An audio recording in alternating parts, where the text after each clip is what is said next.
ये सब मत बनाओ, देख लो।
खजुराहो के शिल्पकार की आत्मा।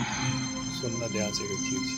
मैंने उस स्वर्णिम युग में जन्म लिया जिसमें राजसिक संरक्षण एवं उत्तम कला एक ऐसे गठबंधन में बंध गए कि वास्तुशिल्प जा पहुंची अपनी चरम सीमा पर। मेरे अस्तित्व के रोम रोम में व्याप्त हैं उन महान शिल्पकारों की शिल्प साधना जिनके वंशजों ने अपना समस्त जीवन इस कला को समर्पित कर दिया। चंदेल राजाओं द्वारा निमंत्रित भारतवर्ष के कोने कोने से आए थे हम सभी कलाकार, जिन्होंने इन अद्भुत देवालयों की रचना की। 1000 वर्ष की लंबी आयु में मैंने देखे हैं गौरवशाली साम्राज्य, कला पारखी महाराजाधिराज और साक्षी हूं उनके साकार होते हुए सपनों का।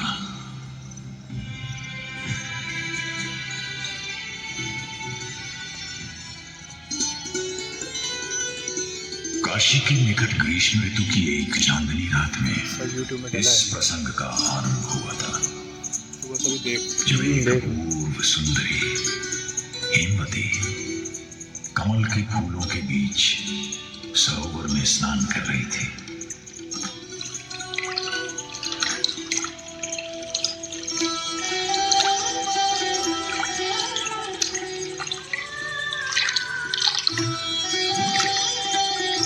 सुंदर थी, इतनी सुंदर कि स्वयं रात्रि के देवता चंद्रमा उस पर मोहित हो गए।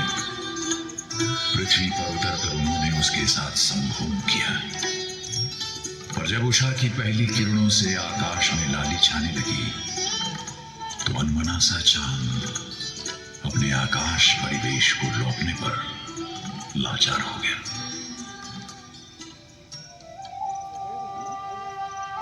ओ लावण्य भाई, अब तुमसे विदा लेनी ही होगी। प्राणनाथ, आपसे बिछड़कर मैं जीऊंगी कैसे? प्रिय, तुम एक पुत्र को जन्म दोगे जो बनेगा एक प्रतापी सम्राट और स्थापना करेगा महान चंद्रवंशी चंदेल साम्राज्य की। वही हमारे प्रेम को अमर बना देगा प्रेयसी। एक पुत्र? मैं संसार को क्या मुंह दिखाऊंगी? अरे देखने की फोकस कर, ये सब यूट्यूब में ये कलंक कैसे झेलूंगी? तो देख ही तो रहा हूं। डरो मत हेमवती, हमारा पुत्र गौरवशाली मंदिरों की स्थापना करेगा और उन्हीं से होगा हमारे अवैध संबंध का प्रायश्चित। परंतु तुम्हें खजुराहो प्रस्थान करना होगा। खजुराहो? वो क्या है नाथ? कर्णवती नदी के तट पर बसा है खजुराहो। ये नाम खजूर के उन सुनहरे वृक्षों से पड़ा है जो उसके द्वार को अलंकृत करते हैं। सघन वनों और झीलों से सुसज्जित एक अत्यंत रमणीय स्थल है।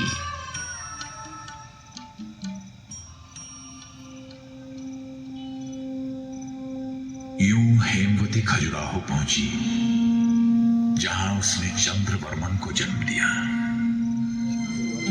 कहते हैं कि उसने ही अपनी माता के पाप का प्रायश्चित करने हेतु 85 मंदिरों का निर्माण करवाया।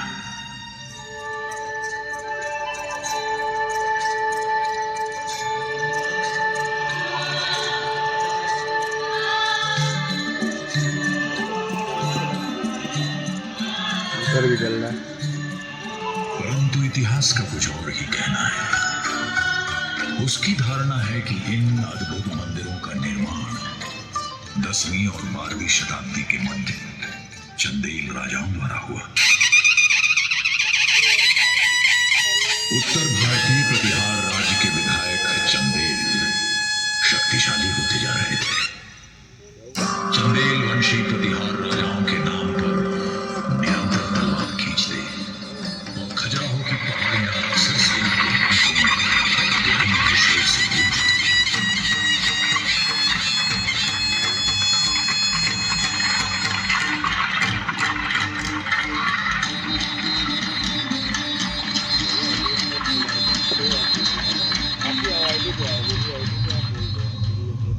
सन 940 में चंदेल राजा यशोवर्मन ने कलिंजर के अजय दुर्ग पर हमला किया, जो मध्य भारत का सैन्य द्वार था। सैनिकों, कूच करो!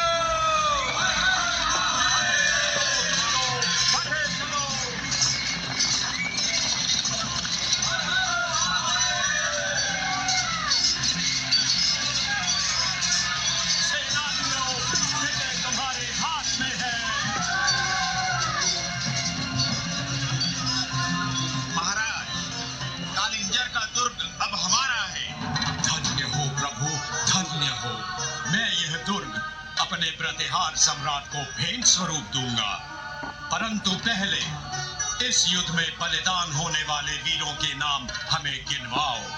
हम उनके परिवारों की आर्थिक सहायता करेंगे, कुछ गांव देकर। वाह, कितना उत्तम विचार है महाराज। इससे हमारे सैनिक अपने परिवार पालन की चिंता से मुक्त हो जाएंगे और तन मन से युद्ध करेंगे। नाथ, खजुराहो चलिए ना। वो आपके पूर्वजों का प्राचीन कार्यस्थल है। वही हम इस विशाल विजय का उत्सव मनाएंगे।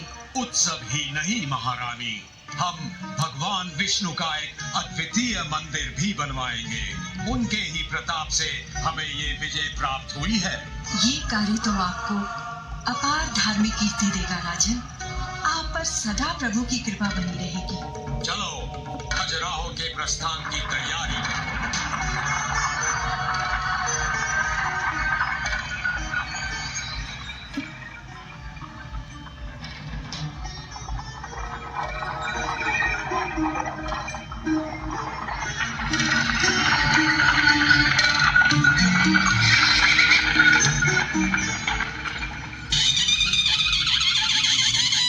यशोवर्मन पारंपरिक तेज और प्रताप से शोभायमान खजुराहो पधारे।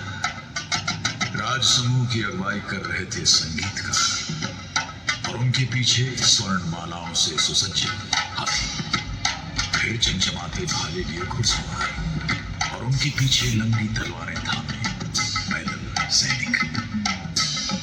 नगाड़ों नगाड़ों की ध्वनि के बीच महाराज पर गौरवशाली उपाधियां न्यौछावर की गई। महाराजाधिराज कलिंजराधिपति राजा यशोवर्मन पधार रहे हैं।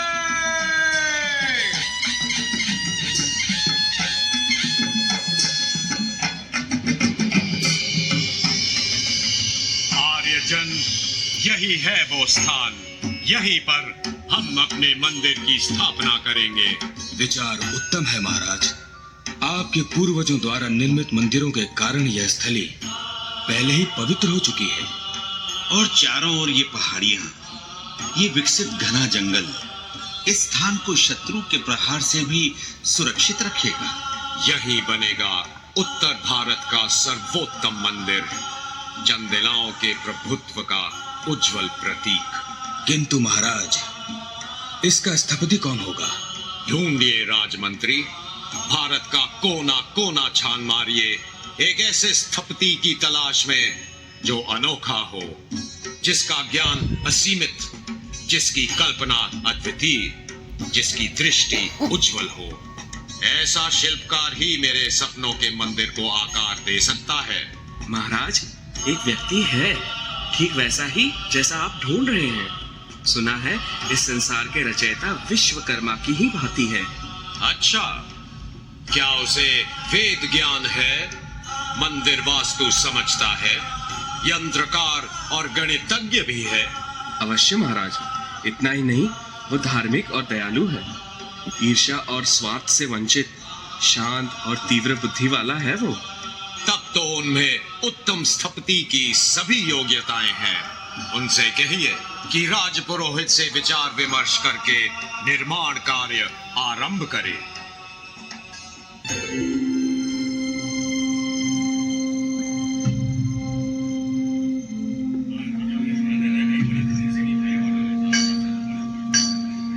शिल्पकार ने मंदिर की वास्तु योजना बनाई।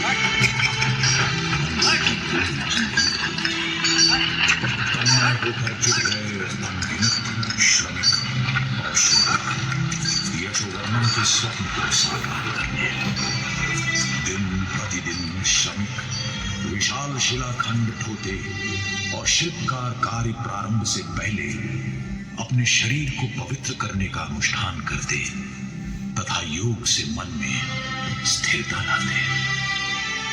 अनुभवी आचार्य अपने शिष्यों को कला के सार का ज्ञान भी कराते जाते।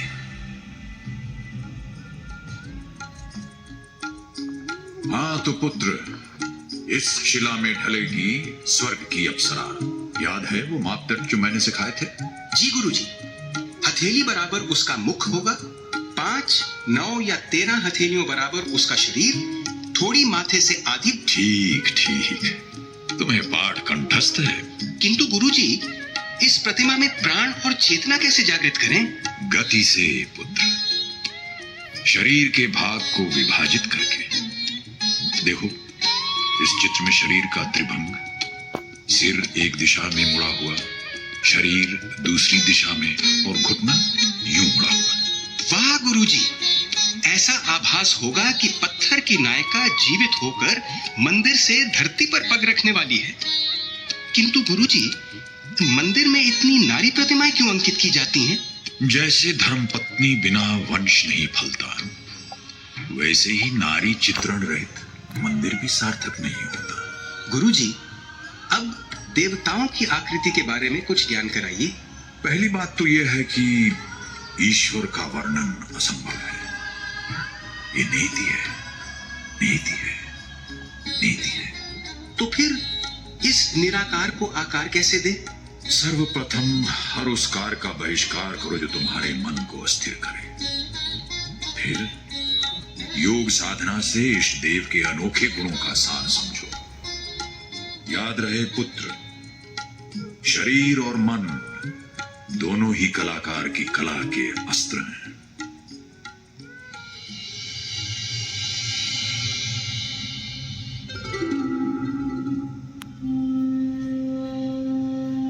यशोवर्मन मंदिर निर्माण की प्रगति परखने प्राय यहां आते। राजशिल्पी भगवान विष्णु वैकुंठ का ये पंचायतन मंदिर वास्तव में अद्भुत है। राजन, कार्य पूर्ण होने पर यह पहले के सभी मंदिरों से सर्वोत्तम होगा और भविष्य में कभी कोई इसका प्रतिरूप नहीं बना सकेगा। हमने आपसे विशाल निर्माण का आग्रह किया था, किंतु यह तो हमारी परिकल्पना से भी कहीं अधिक भव्य है। विचार करें महाराज, पुराने मंदिरों की तुलना में ये विशाल काय है। इसमें मंडपों की मात्रा बढ़ा दी गई है और इसके 6 भाग हैं। हर एक मंडप की छत निरंतर उस शिखर की ओर चढ़ती जाती है जो गर्भगृह के ऊपर है। हाँ, जैसे हिमालय पर्वत की ऊंची ऊंची चोटियां जहां देवता गण वास करते हैं।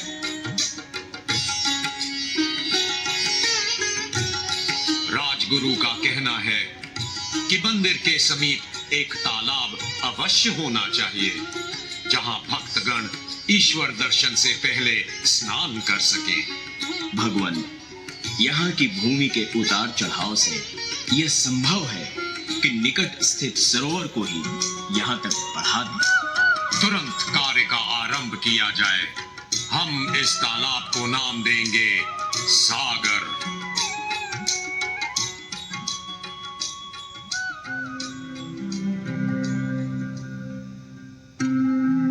यशोवर्मन के पुत्र धंगदेव के शासनकाल में चंदेलाओं की शक्ति उत्तरी भारत में चरम शिखर पर पहुंच गई।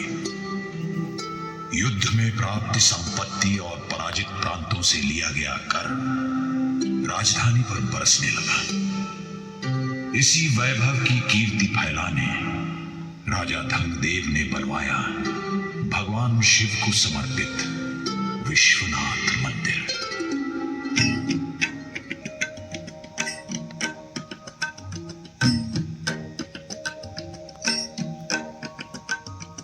मंदिर की स्थापना राजसी ठाट बाट से की गई और महाराज धंगदेव को सोने और अनमोल रत्नों से तराजू में तोला गया।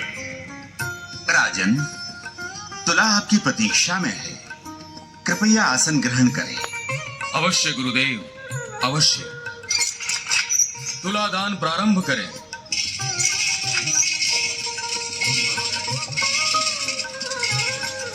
वो देखो, महाराज का पलड़ा ऊपर उठ रहा है। अरे महाराज को तौलने के लिए कितना सोना चढ़ाया जा रहा है। बस बस, इतनी ऊंचाई पर्याप्त है। अब हमें पृथ्वी पर लौट आना चाहिए। हमारी इच्छा है कि ये समस्त स्वर्ण दान में दिए जाए, पहले ब्राह्मणों को और फिर हमारी प्रजा को, भगवान विश्वनाथ और सम्राट के नाम पर।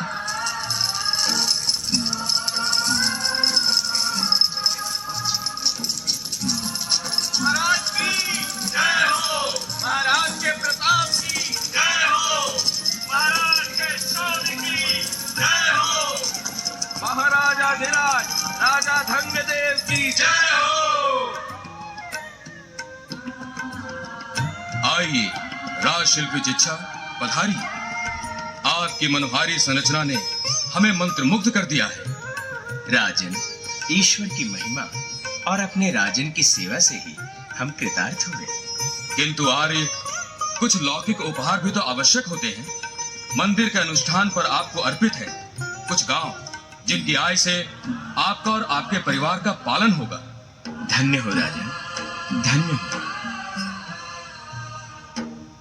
अरे, ये कविवर राम तो नहीं? हमारे समक्ष आइए। हमने आपकी काव्य कृति का बड़ा गुणगान सुना है कविवर। राजन, हृदय से निकला एक महिमा गान है अपने चंदेल शासकों और भगवान विश्वनाथ का। हमें भी सुनाइए कविराम, भगवान की कीर्ति का गान। विटप विकट वटाना अजाय मानाय बीज भूताय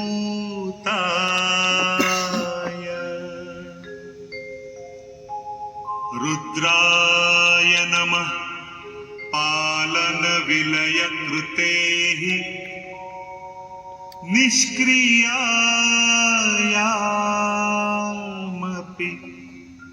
सुंदर, अति सुंदर। आपकी स्तुति ने हमारा मन हर लिया है कविवर। हमारी ओर से ये स्वर्ण मुद्राओं की थैली स्वीकार कीजिए।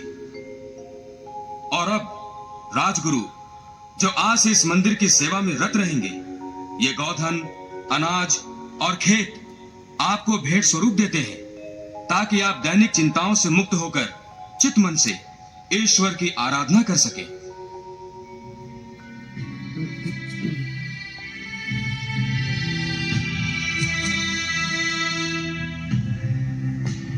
महाराज धंगदेव के उत्तराधिकारी गंधदेव ने मंदिर निर्माण की परंपरा को जारी रखते हुए भगवान विष्णु को समर्पित एक और मंदिर की स्थापना की।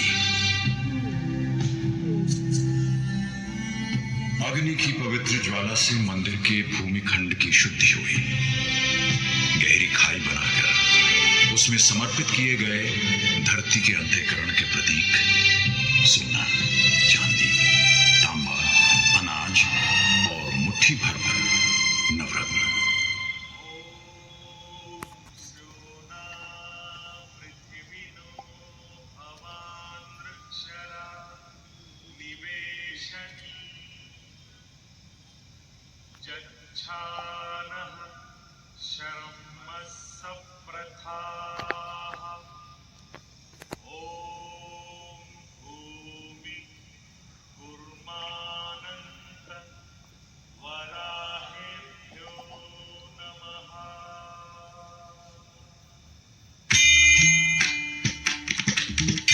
अंततः उसमें मूर्ति की स्थापना की गई।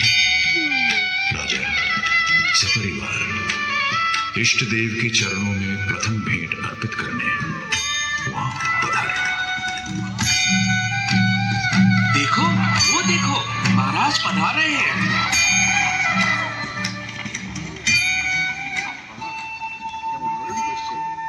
हाँ भाई, हाँ, क्या सुंदर दृश्य है। नाथ, सुगंधित पुष्पमालाओं और आम्रपत्र से सुशोभित हमारा मंदिर कितना मनोरम प्रतीत हो रहा है। गगन में जगमगाते ये कलश और फहराते हुए ये ध्वज, सुंदर, अति सुंदर। महारानी, निसंदेह हमारे पूर्वजों के निर्मित देवालयों के मध्य ये मंदिर रत्न की भांति शोभायमान है। सुनिए, संध्या की मंद वायु में उठते उभरते ये सुरीले उपासना स्वर कैसे मन भावन है। इदं विष्णुर्विचक्रमे त्रेधानि दधे पदम् समूढमस्य पागुं सुरे स्वाहा।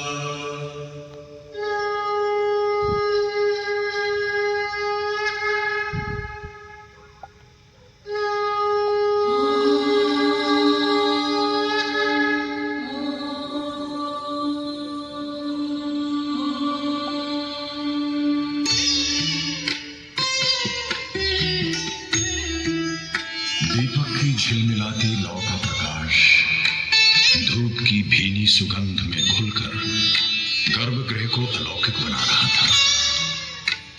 राज दंपत्ति ने पूजा में सृष्टिकार को पंचतत्व अर्पित किए। पंच नदियों का पवित्र जल, पृथ्वी के धरोहर पुष्प और फल, वायु से वातावरण को सुगंधमय बनाती धूप, आरती की पावक ज्वाला और गगन में गूंजते घंटियों के स्वर।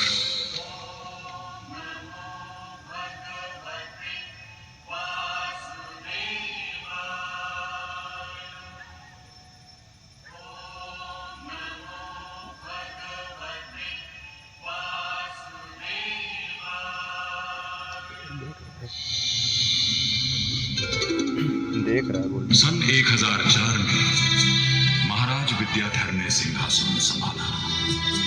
उसी वर्ष सूर्य ग्रहण के अवसर पर उनकी पटरानी सत्यभामा अन्य रानियों सहित मंदिर आई। उनकी अलंकृत टोली अशुभ पहर समाप्त होते ही देवस्थान पहुंची।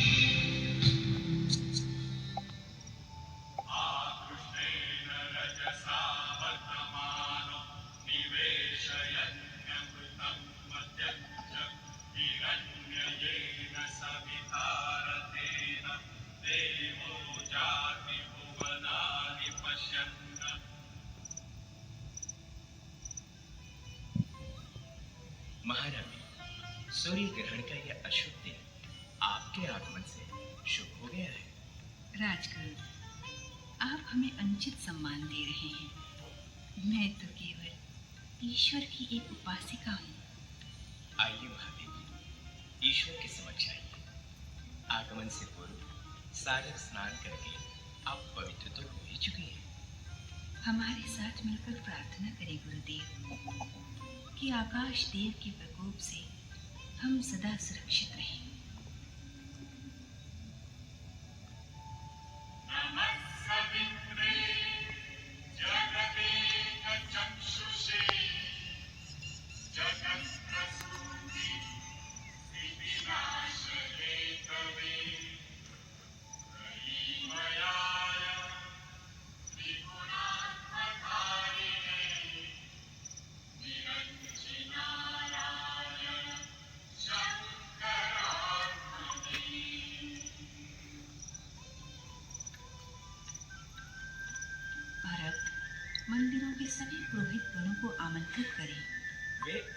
से आपकी प्रतीक्षा में है।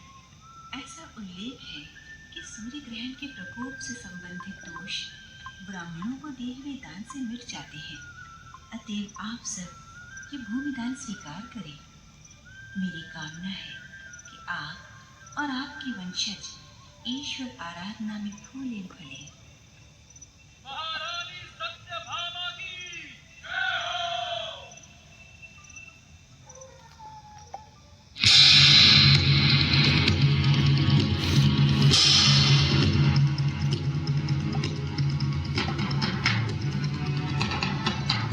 सोने की चिड़िया कहलाने वाले भारत की अपार संपत्ति पर ललचाए अफगानी आक्रमणकारी महमूद गजनी ने सन 1019 में भारत की सीमा में प्रवेश किया।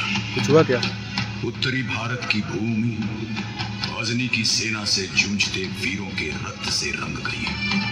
राजा विद्याधर को भी आतताई के आगे बढ़ने का समाचार मिला। अच्छा, युद्ध हो गया। अफगानिस्तान से लुटेरे आ गए। महाराज, महाराज, गजनी की सेनाएं कलिंजर की ओर बढ़ती आ रही हैं। हमें इसी बात की आशंका थी। हमारे सहयोगी शासकों को संदेश भेजो। कहो कि इस आपत्ति का सामना संगठित होकर ही किया जा सकता है। हर कार्य कूच को तैयार है महाराज। मेरे लिए कोई और आदेश? सेना को तटस्थ करो। महोबा की सेना को कलिंजा प्रस्थान का आदेश दो। घुड़सवार, हाथी सवार भी अन्य सैनिकों सहित कूच की तैयारी करें।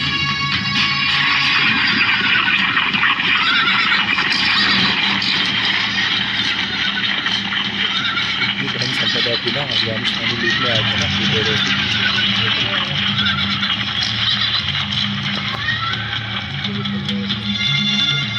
राजा विद्याधर और उनके सहायकों ने एक विराट सेना जुटा ली। उनकी संगठित शक्ति ने महमूद गजनी के पांव उखाड़ दिए और उसे पीछे हटने पर लाचार कर दिया। विजय हमारी है, विजय हमारी है। हमारी सशक्त सेना ने गजनी के दांत खट्टे कर दिए, किंतु वो लौटेगा, शीघ्र लौटेगा। देख लेना, महमूद गजनी इतनी सरलता से हार नहीं मानेगा।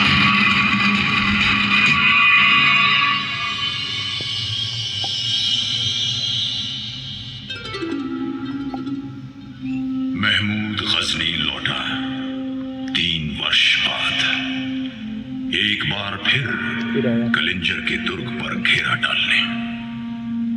दिन और मास बीतते गए, परंतु गजनी की सेना दुर्ग की दृढ़ सुरक्षा न तोड़ पाई। अंततः एक सम्मानपूर्वक समझौता हुआ। गजनी के सैनिकों ने दुर्ग से घेरा उठा लिया, विद्याधर से परास्त होकर।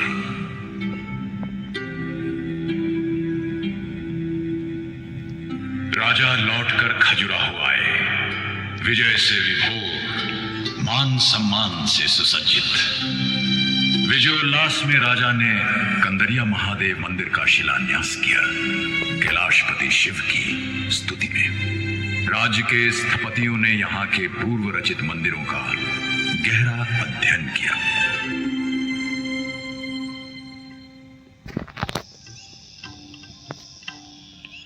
इन अद्भुत मंदिरों से उत्कृष्ट दिवाले बनाना है। मेरी कल्पना उस उड़ान तक कैसे पहुंचे? गुरुजी, क्यों न ये मंदिर वास्तुकला में अद्वितीय हो, वास्तु और शिल्प का संपूर्ण समन्वय हो। विचार अच्छा है। इसी को मूल आधार बनाकर कल्पना करो। रूप और रेखाओं की रागिनी बनकर ईश्वर की महिमा का बखान करेगा ये मंदिर। इसका आकार रेखा गणित का एक अनूठा उदाहरण होगा। खड़ी रेखाएं और भूमि के समानांतर खिंची पट्टियां अनोखे संतुलन में होंगी और उन पर बनेंगी सैकड़ों मूर्तियां। वाह, कैसा अतुलनीय सम्मिश्रण होगा वास्तु और शिल्प कला का। विलक्षण, सर्वोत्तम। सबसे ऊपर होगा एक गगनचुंबी शिखर, जिसके चारों छोटे शिखरों का समूह। ये सुंदर तालमेल शिखर को लय और गति देगा। वाह, कैसी सुंदर प्रेरणा है, क्या असामान्य विचार है। तो आइए शीघ्र इसका चित्रण करें और अंक विज्ञान का जोड़ तोड़ निकालें, जिससे हमारा मन चाहा समन्वय मिले।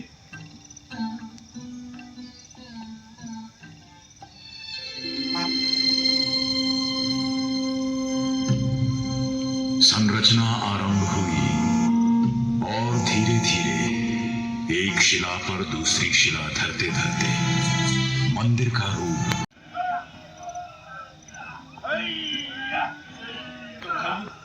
मंदिर की अंतिम शिला रखने का समय आ गया। रस्सियां बन गई, खींचो ऊपर।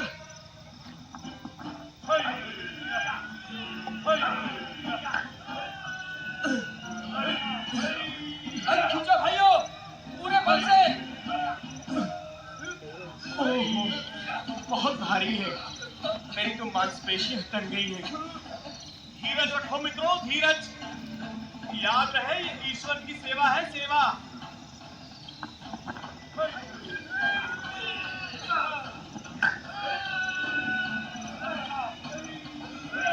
अंतिम शिला लो पहुंच गया। अब इसे शिखर पर चढ़ दो। संभाल के, संभाल के। गिर गया तो हम सब मिस जाएंगे। ये रहा, हो गया भाइयों, अंततः मंदिर का निर्माण पूरा हुआ।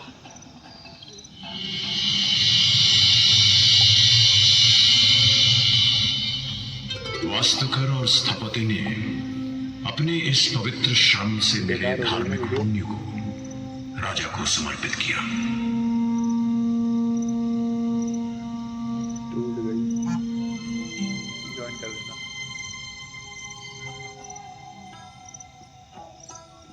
स्थपति, आज इस महान संरचना को संपूर्ण देखकर मेरे आनंद की सीमा नहीं। लीजिए, ये स्वर्ण मुद्राओं की थैली, ये वस्त्र, ये रत्नमणि जड़ित करधनी हमारी ओर से स्वीकार कीजिए। महाराज, आपकी अनुमति से मैं ये सब उपहार राजशिल्पी को भेंट करना चाहता हूं। मान्यवर, मैं ये अमूल्य भेंट नतमस्तक हो स्वीकार करता हूं। मैंने भगवान की सेवा का कार्य अवश्य किया है, किंतु इस देवालय के निर्माण का मूल विचार श्रेष्ठ स्थपति ने किया है। अतएव मुझे जो दैविक आशीर्वाद और पुण्य प्राप्त हुए हैं, मैं इन्हीं को भेंट करता हूं। इन्होंने ही मुझे सेवा का अवसर दिया। धन्यवाद। और जो भी पुण्य मुझे इस संरचना हेतु मिले हैं, मैं श्रद्धा सहित अपने राजन को समर्पित करता हूं। इनकी छत्र छाया बिना इस मंदिर का निर्माण संभव ही न था। आपका आभारी हूं स्थपति। मैं नतमस्तक होकर भगवान कंदरिया महादेव का अभिनंदन करता हूं। ओम नमः शिवाय, ओम नमः शिवाय, ओम नमः शिवाय, ओम नमः शिवाय।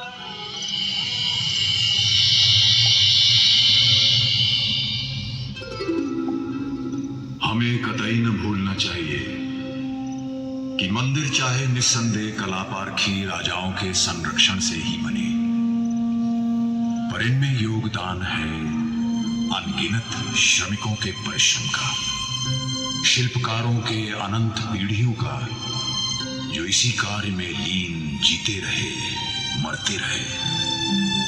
मैं भी उन्हीं का अंश हूं।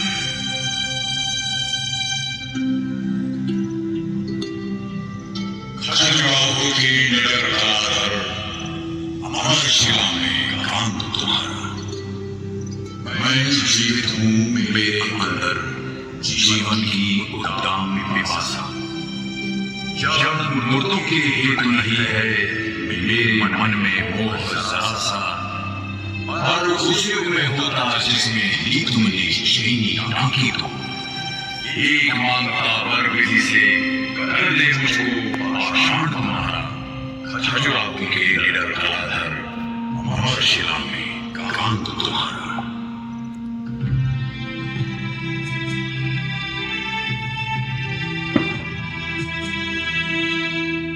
ऐसी थी चंदेल राजाओं की धार्मिक प्रवृत्ति, और ऐसी थी उस राज्य की आर्थिक समृद्धि कि यहाँ अनेकों मंदिर बनते रहे। इस पवित्र स्थली में निरंतर राज परिवार के उपासकों, उनके अधीन दासों और राजपुरोहितों का भक्ति कार्य चलता रहता है।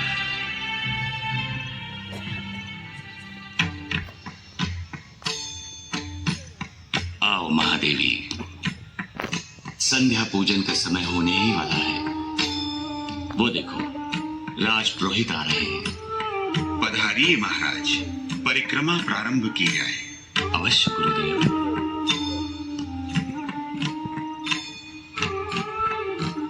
ध्यान दें श्रीमान कि दैनिक जीवन की सभी क्रियाएं मंदिर की जगती पर अंकित है, इसलिए कि मंदिर के भीतर जाने के पूर्व हम अपने जीवन के हर रूप पर दृष्टि डाल सकें।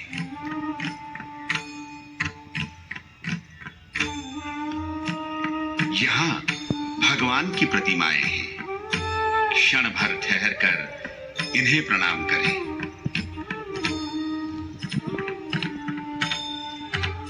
यहाँ अंकित हैं अप्सराएं, जो समृद्धि का प्रतीक है। तनिक ठहरें, इनकी तीखी चितवन संकुचित कली, इनका ये मादक लावण्य इसे निहारें, इनके रूप को सराहें शांत चित्त से, बिना उत्तेजना के। यहाँ वर्णित है प्रेम दृश्य। इन प्रेमियों के मुख पर निर्मल समर्पण है राजन। आगे बढ़ें और सांसारिक जीवन के इस अंश को भी त्याग दें। मनुष्य शारीरिक सुख से विलग्न होकर ही तो आत्मिक शांति पाता है। न भूलें राजन कि प्रेम क्रीड़ा एक प्रबल प्रतीक है उस क्षण का जब शरीर अहम को त्याग देता है, किंतु उससे बढ़कर भी ये प्रतीक है प्रसव की दिव्य क्रिया का।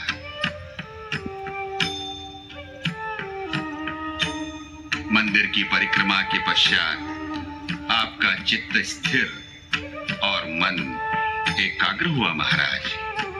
अब आप ईश्वर निवास में प्रवेश कर सकते हैं।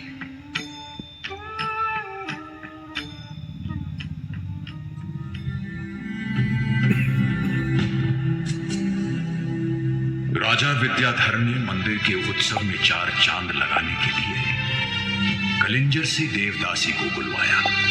कंदरिया महादेव के मंडप में पूरा राज परिवार इस अलौकिक नृत्य का आनंद भोगने एकत्रित हुआ।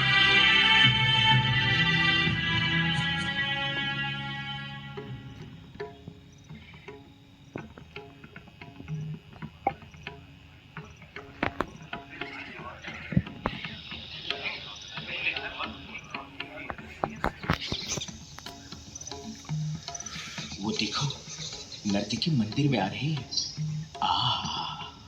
कितनी सुंदर है। 16 श्रृंगार किए हैं इसने। कैसी मादक रमणी है। स्वर्ण और लाल रंग के वस्त्र और ऊपर से ये चमचमाते आभूषण।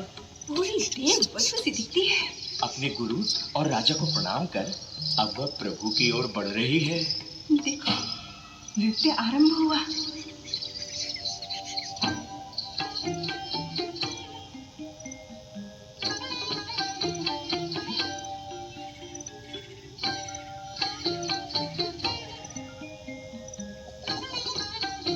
सुंदर, अति रोचक।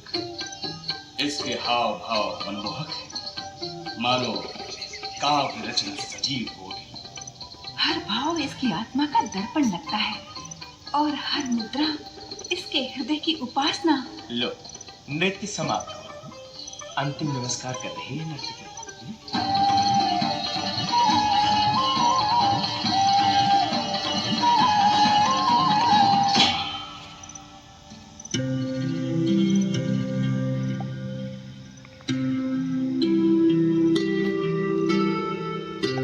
दिन के समय मंदिर के सजीव प्रांगण में हर ओर उपासना के स्वर गूंजते, किंतु प्रातःकाल यहाँ शांति का वास होता।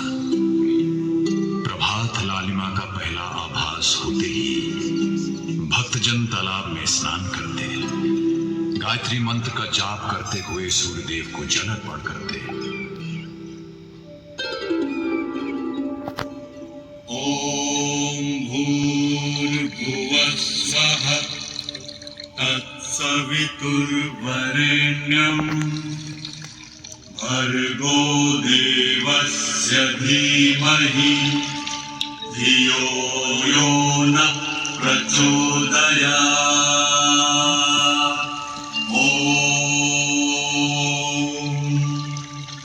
ॐ भूर्भुवः स्वः तत्सवितुर्वरेण्यम् भर्गो देवस्य की स्वर चरम सीमा को पहुंचा तो सूर्य की उठन के लिए मंदिर द्वार का आलिंगन करते हैं।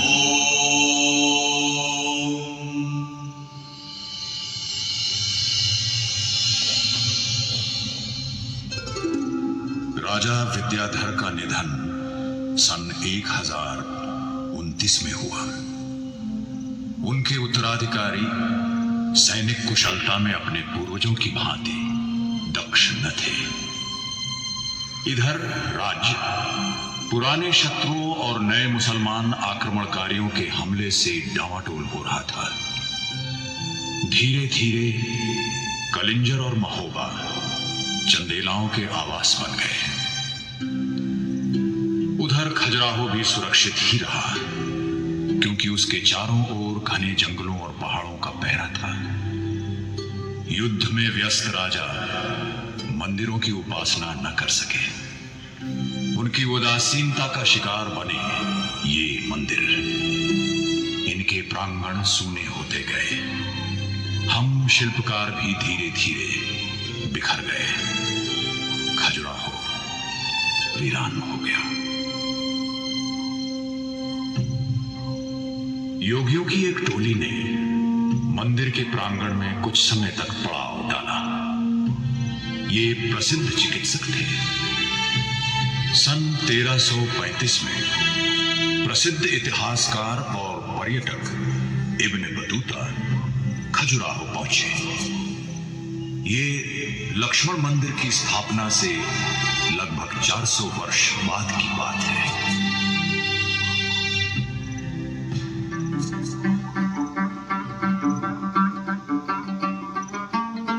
इस नगर में हमें पुरानी शान शौकत की छवि दिखती है, मगर ये उस विधवा जैसा लग रहा है जिसके किसी ने जेवर उतार दिए हो। तभी ये वाकई खूबसूरत रहा होगा। लकड़ी के शानदार महल सुने पड़े हैं, बस हवा की साए साए ही सुनाई देती है। मंदिर के अहाते भी उजाड़ हैं। हुजूर, यहाँ कुछ योगी ठहरे हैं। इलाज में उनकी बड़ी शोहरत है। आप उनसे जरूर मिले। मुझे उनके पास ले चलो।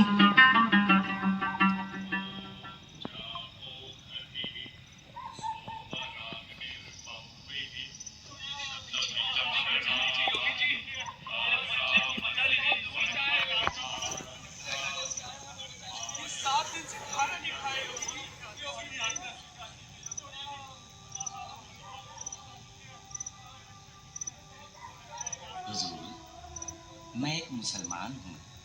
जाति और धर्म का कोई अलगाव नहीं। मैंने आपकी बड़ी ख्याति सुनी है। चिकित्सा के लिए आया हूँ हुजूर।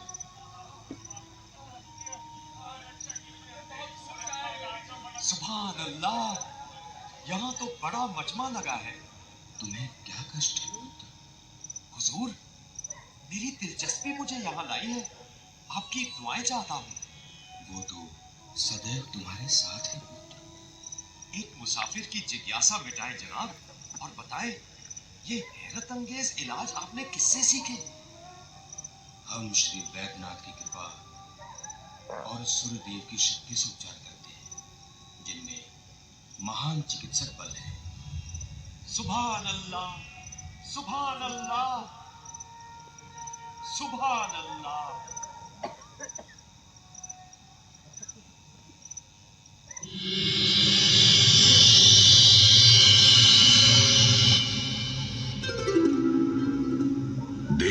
देखते खजुराहो एक भूली बिसरी याद बन गया। उसके महान मंदिर कटीले जंगलों के चंगुल में जकड़ गए और लताओं ने कलुषों को घेर लिया। धधकती गर्मी ने मंदिरों के आकार में दरार डाल दी। भूचाल ने पृथ्वी का सीना हिला दिया। शिखर गिरे, चबूतरे टूटे और सदियों की धूल में सब कुछ सिमट गया। सन 1838 में एक अंग्रेज अफसर कैप्टन टी.एस. बर्ट मध्य भारत का नक्शा बनाते समय यहां से गुजरा।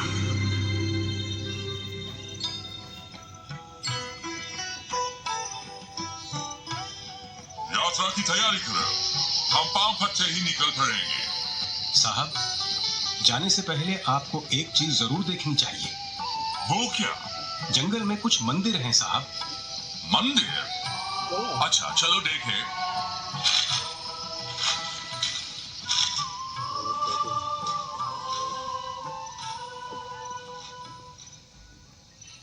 वो देखिए साहब, वहाँ आपके सामने।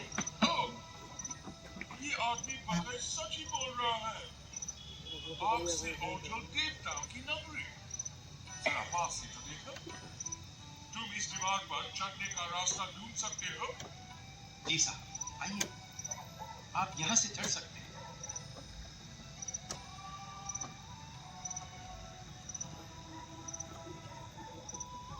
क्या गजब की मूर्तियां! संत तराशों ने जादू जगा दिया है।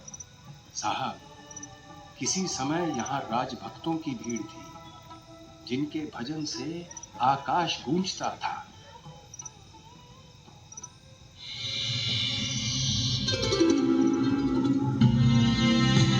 बर्ट आए और गए। विश्व के लिए खजुराहो का अस्तित्व एक विस्मृति बनकर रह गया। बस कुछ लोग निजी भक्ति भाव से यहां आते रहे और अपनी अपनी रुचि से भगवान को ढूंढते रहे। देवाना परमो श्री वैकुंठ मुनि विष्णु सदा। आता एक व्यक्ति जो मंद स्वरों में मंत्र का उच्चारण करते हुए लक्ष्मण मंदिर की परिक्रमा किया करता। मनसा साधं जगत्पालनम्। विश्वनाथ मंदिर में अक्सर एक स्त्री पांव से कांटा निकालती अप्सरा की मूर्ति के आगे पल दो पल ठहर जाती। मैं यहाँ मानव जाति की पीड़ा का अनुभव करने आती हूँ। कर्म ही दुख का कारण है और यही हमें उत्साह और प्रेरणा भी देता है सुकर्म करने की।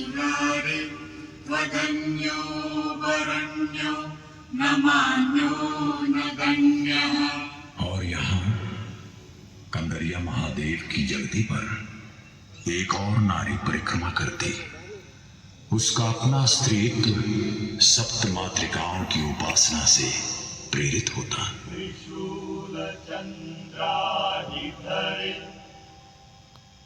महावृषभ वाहिनी माहेश्वरी स्वरूपेण नारायणी नमोस्तुते।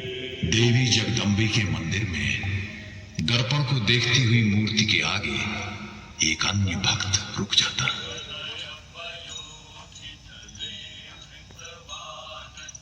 यहाँ मुझे आभास हो रहा है, ये संसार केवल माया है। इसका न कोई अर्थ है न तथ्य। ये नश्वर है।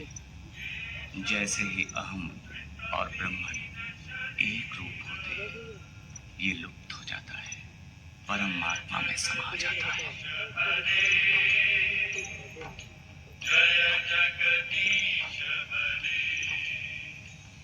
वे खींचे आते रहे जैसे अब आ रहे हैं। अनगिनत लोग देवालयों की विशिष्ट शिल्पकला से वशीभूत होकर मंदिरों से आकर्षित, जिनमें जीवन का हर रस अपना उल्लास लिए हुए है। आते रहे हैं जीवन तृष्णा से प्यासे, एक खोज में, खोज